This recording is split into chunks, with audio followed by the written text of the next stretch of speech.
We are in Algebra 2. We are practicing for the fall benchmark that we're going to have this upcoming week. I need to have all these tests in within the week, and we are competing against Colville. Heidi Torx will look at these scores, and she will make an interpretation. The interpretation at a very basic level is, one of these numbers is higher than the other for the averages. So go ahead. Who's it better teacher? It kind of does reflect that, right? Or at least who's the smarter students. Number one, enter an expression equivalent to, and when I write enter an expression, you're going to be taking this on a computer, so what it's actually saying is type an expression. We're going to be writing an equation for the practice packet, or an expression. All right, and when it says using the fewest number of possible terms, that's just a fancy way of saying make it nice and small and neat and tidy. So here's how you do this problem. First of all, we're going to collect all of our x squared terms. Then we're going to collect all of our x terms. Then we're going to collect all of our constant terms, aka our number terms. So I'm going to have some distribution before I even begin. Whenever you see a negative out front, you will multiply it into the next equation. So what I really have here, I'm going to cross you out. I really have a negative 3x squared and a minus 2 because I did my distribution of the negative. Can we at least nod your heads and be like, oh yeah, I remember distributing negatives from Algebra 1. Oh look at this. Another negative. Guess what you're going to do? I'm going to cross this out. This is really a negative 8x minus 5. Oh, very nice. All right, let's go ahead and put all these things together. By the way, after we distribute the negative, it becomes, we use it up. It turns into a positive. We can just add these together. So my general steps is distribute the negative, then add everything up. So we did the distribution, step 1, now we're doing step 2, and we'll keep it done. All right, let's see. In this first term, I had a 7x squared, I had a minus 3x, and I had a plus 1. I'm going to put signs in front of each of these, just so I don't make a mistake. All right. So that was this guy right there. Okay, I'm going to put the next one underneath it. How many x squared terms do I have down here, Shreya?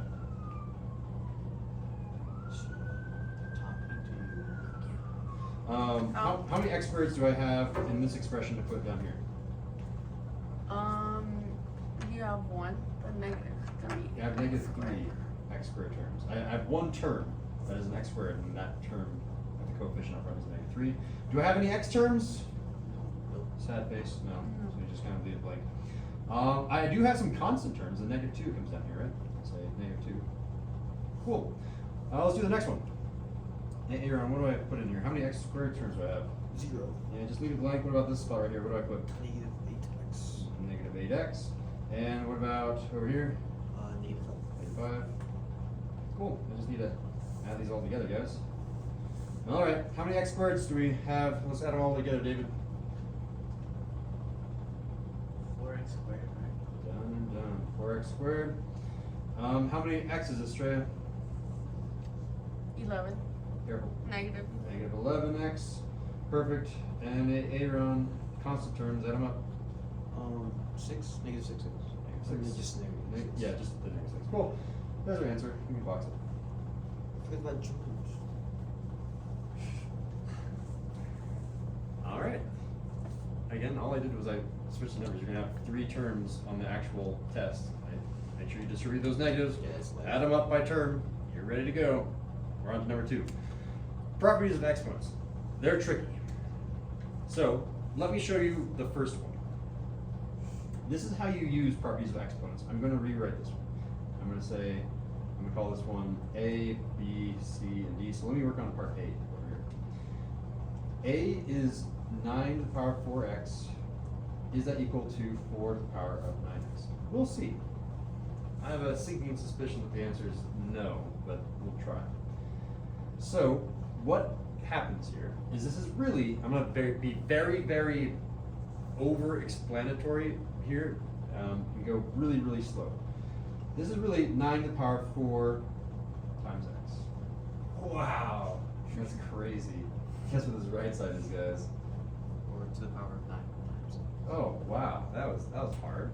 What you're allowed to do when there's multiplication, you can go backwards with one of your properties of exponents. You might remember, and I'm going to erase this in a little bit, one of your properties of x, actually I'm not going to erase it because it's true for all of these. The property that they're assessing here is this. Did you know that if you have some number, like I'm just going to choose a number that's not on here. Is 11 on here? Cool. If you have some number to the power of a, and you take that entire thing and take it to the power of b, that's the same thing as 11 to the power of a times b. A power to a power of a and a power of b. A power to a power, you multiply the powers. It's one of your old properties of exponents. That's what they're assessing here. And when I say they, I'm talking about the CASP, because this is the CASP test that we're taking.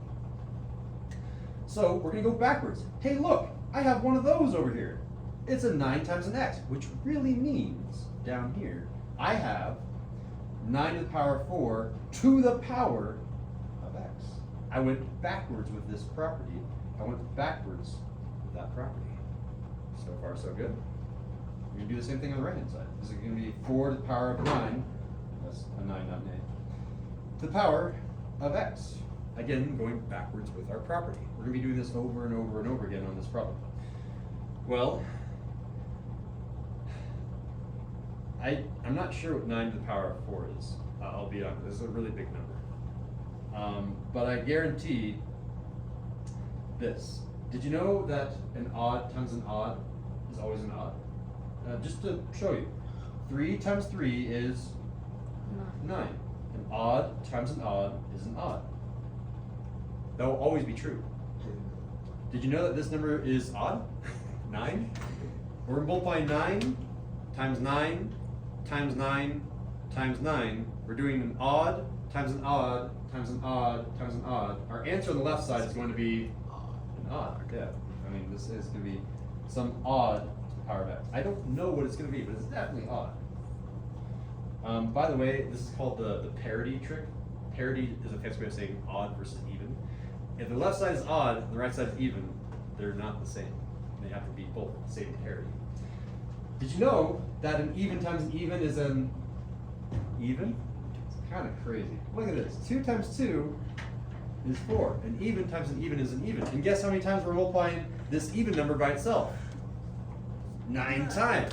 4 times 4 times 4 times 4. And you keep doing even times even times even times even times even. The answer is going to be still even. It's going to be some sort of even. Oop, my bad. Some sort of even to the power of x. Will these things ever be the same? Can an odd to the power of x be the same thing as an even to the power of x? No, they cannot. So please ensure that you are marking no for this question.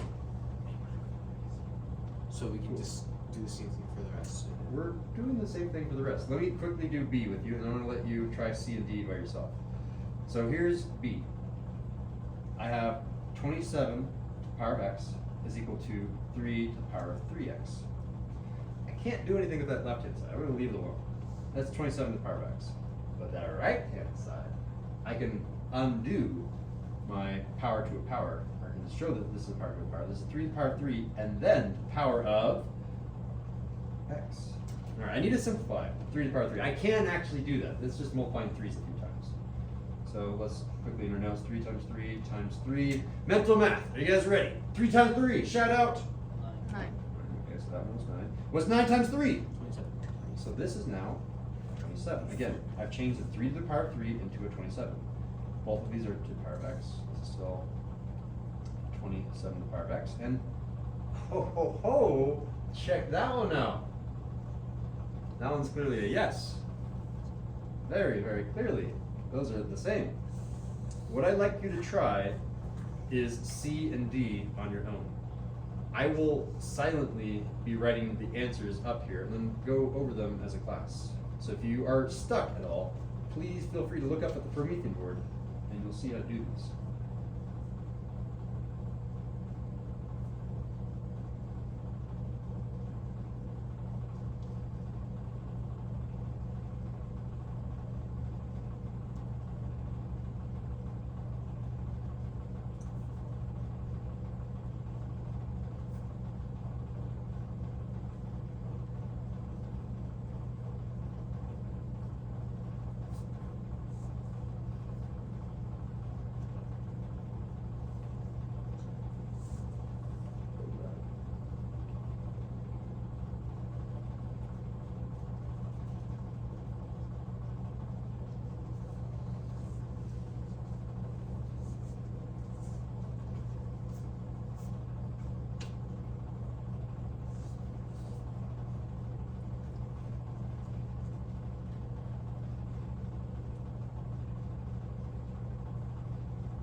right, I'm gonna go through these.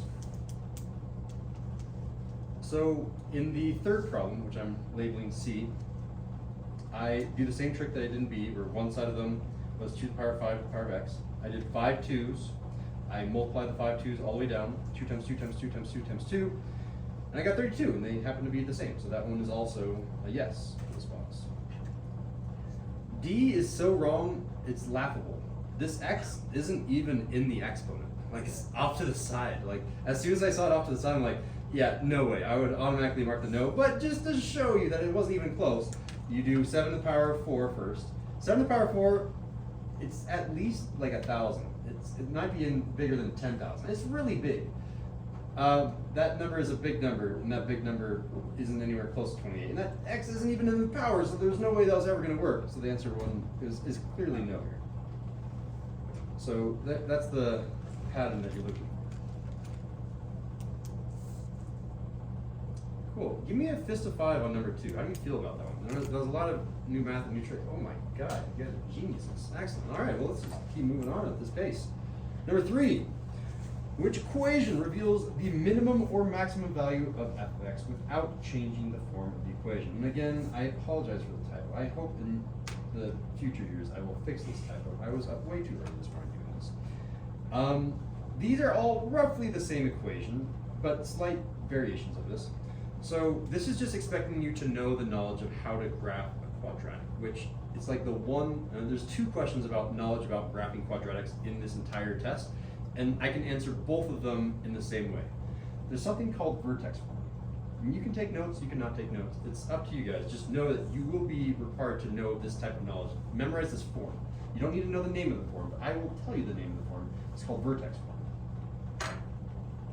You will never be assessed on vocab like, this is called Tom chi squared form. No, it's like, the vertex form looks like this. In general, you'll have a function with some sort of x on the inside. It might be minus something, it might be plus something, minus like 7, 20 squared, plus 5.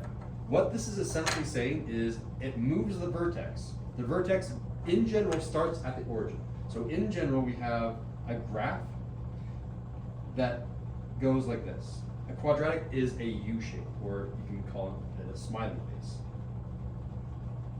It's a U shape or a smiley face, and in general, this turnaround spot is called the vertex. It's the most important point, arguably, in a quadratic. I can move that vertex around only if, well, I can easily see it if it's in this form. What this is saying here is move the vertex right 7. Mr. Sindel, did you make a mistake? Didn't you mean left 7? It says minus 7. Yeah, a lot of people make this mistake. Whenever you're on the inside of parentheses, you do the opposite of what you're supposed to do. So while this is a minus sign, you might think it's to the left, it's actually right 7. And this number on the outside of the parentheses is the up or down number. This plus 5 here can be interpreted not opposite, as up 5. So essentially what I've done is I took the original equation. This is called a parent function. This is f of x is equal to x squared. I had x squared, but then I did these things to it. I moved the vertex, so by having this function, my new graph looks like this. My new graph went right 7, up 5, so right 1, 2, 3, 4, 5, 6, 7, and up 1, 2, 3, 4, 5. The vertex, the turnaround point, used to live here, but now it lives up here, and then I go ahead and make my U shape, my smiley face shape. I'm done. So it's still the same exact shape. The only thing that I've done to it is I've moved it a little bit. So this is a long-winded way. I could have summarized this much easier, but I wanted you to know the full explanation. The simplified way of saying this is, whenever you see this form, oh look, there it is. Whenever you see that form, that will tell you how far down to go and not how far left to go. This is a left amount, which doesn't affect if you go a minimum or a maximum. A minimum is if I had a marble and I rolled the marble down, where would the marble stop? The marble would stop right there. If I had a maximum, I would have an upside down view. I'd have some shape that looked like this. If I let loose a balloon, where would the balloon eventually float? The balloon would eventually float to the maximum. So in this case, we have a marble because we have a positive. It doesn't really matter that much. But that's, the thing that matters is we have vertex form here and nowhere else, so that's the one that will actually identify the maximum or minimum value. In this case, it's a minimum value where the marble rolls down, and that minimum value is that number right there. If I had +5, this number would also still be the minimum value. The minimum value is 5, the minimum value is -1. Because we're in vertex form, correct answer here is C. I think I've overly explained that now, but hopefully some of that stuck. It's stuck in my brain. Look for that type of form.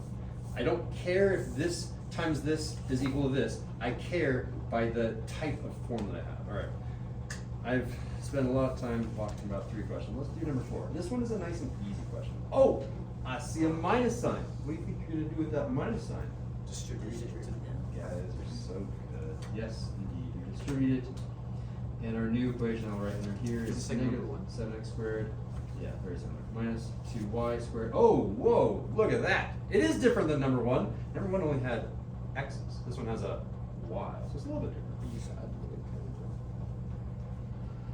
All right, once you've done your distribution, add all of your like terms together. Again, like term just means that you have the same variable and you have the same exponent. It's a 2-part definition for like terms. So let me go ahead and make all of my list of like terms. I've got some x squared terms, I've got some y squared terms, I've got some x terms, and I don't have any other terms. Do you have your constants? I know, I wish I had constants, but there's no constants there, and there's no constants there. I don't have to worry about constants, but yeah, again, it would be another column right here if I had constants, or maybe I had a y value there, or maybe I have like a constant here, but I don't have any of those in this problem, so I don't need to make columns for those. So I just need to kind of fill in my table. What do I got here?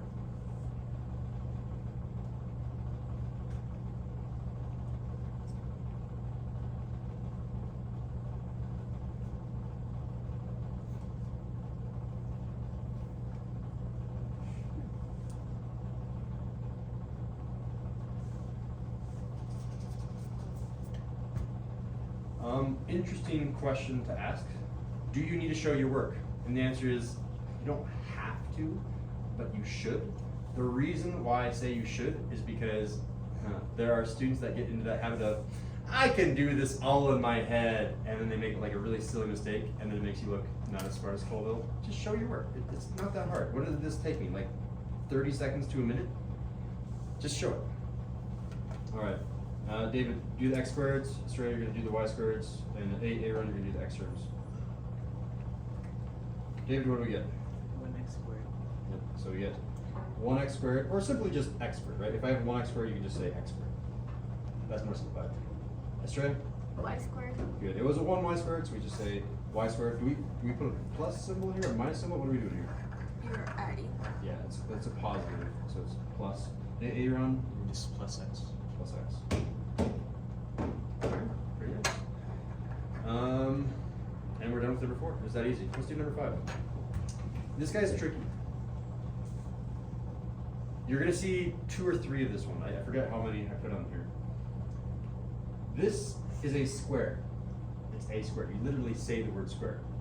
This 121 belongs on that list that the camera's not pointing at on my list of perfect squares. See, there it is. 11 squared is 121, and that's multiplied by another square, b squared, literally. This is a square, and this entire term is a square. The minus sign makes this a difference. This is known in the math biz as a difference of squares. I will be putting a few of these on the benchmark, and there's a very fast and efficient way to factor a difference of squares. And I will show it to you right now. Ready, set. If I have x squared minus y squared. By the way, if this was a plus sign, this doesn't work. It has to be a difference of squares, not a sum of squares. Sum of squares doesn't really work. The way that you do this is you square root them. And instead of having an x squared, I get rid of square and I get x. The way that I got there, to get from u to u, I square rooted it. The square root of x squared is x. Yeah, makes sense. You do x plus y times x minus y. Here's a question to see if you're actually paying attention. How do I get from y squared to y? You square. not square it, but you don't square it, you square Root it. You square root it, yeah. I forgot what the difference was. So, cool. So what you're essentially looking for when you see a difference of squares is, do you see something of this form? What's the square root of 121? No. Oh, I see an 11, an 11, an 11, an 11. Which of these answers is correct then? We have to square root a. Let's square root a. What's the square root of a squared? A. One of them's going to be a plus. One of them's going to be an a minus. Okay. What's the square root of b? B. Or b squared, sorry, is b. And what's the square root of 121? 11.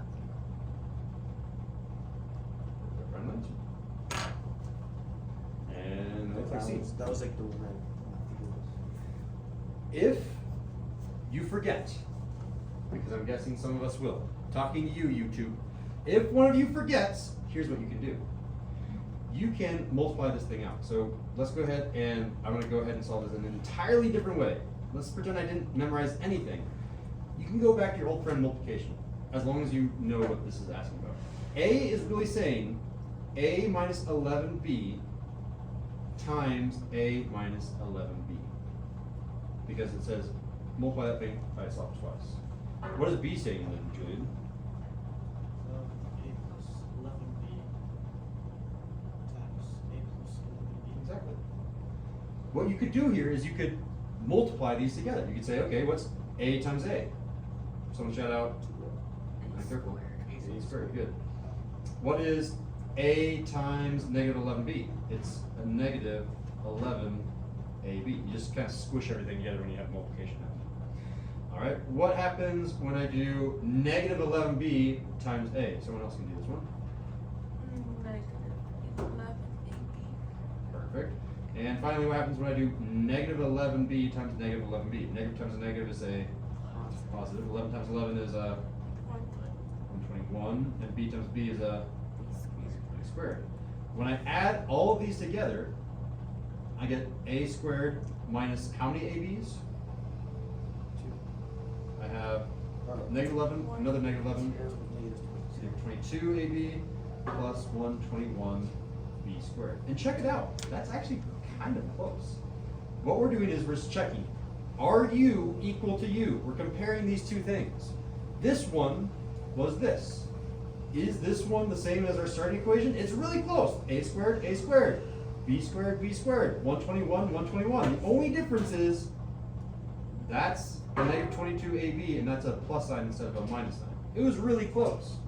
Again, you could multiply all out b and see what happens. And you'll see, I'm going to run through this thing really quickly. You'll get an a squared plus 11ab plus 11ab plus 121b squared, giving you your final answer, because these are like terms here, a final answer of a squared plus 22ab plus 121b squared, which again is very close. 121b squared, 121b squared, a squared, a squared. The only difference being there's a minus sign, and we have a pesky extra plus 22ab. So they're very close. Again, this is another way of solving the problem. Multiply these out, and you will get this answer. I know it takes a lot of time, but it's worthwhile showing. A times A, shout out. A squared. A times positive 11b. 11 Is that a positive or a negative 11ab? positive. We'll put a plus sign then.